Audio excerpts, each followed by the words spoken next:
Here we're going to focus on two strategies for repeated games. The first is called a grim trigger strategy. This one is where if your opponent defects once, you never cooperate again. Right? I might have mentioned in class that that is what my cheating policy is for exams, right? It's a trigger strategy for short, where if I see someone violating that policy, notably by using like a phone or other device, or notes that aren't allowed, that means that's game over, right? Exam's done, they get a zero. So trigger strategy, you can think about it that way, right? Any cooperation, any cheating that happens at all, and the other player just stops playing the game. They say, I'm never cooperating with you again, because, I can't trust you. All right.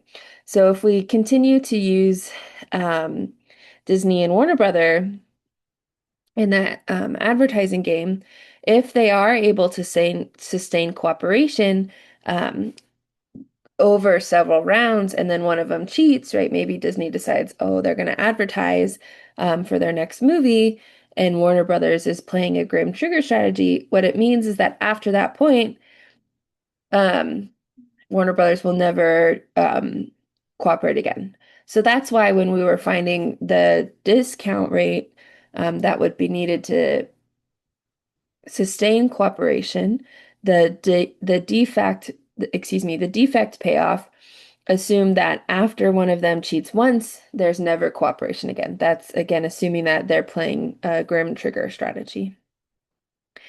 A strategy that's more productive for folks in real world situations is tit for tat.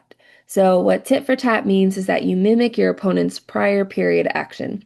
So, if you and I are playing a prisoner dilemma game, you cooperate, I'm going to cooperate with you that first round, and as long as you also cooperate, then I'll cooperate with you in the second round. If you defect, right, then what's going to happen is in the second round, I'm going to defect.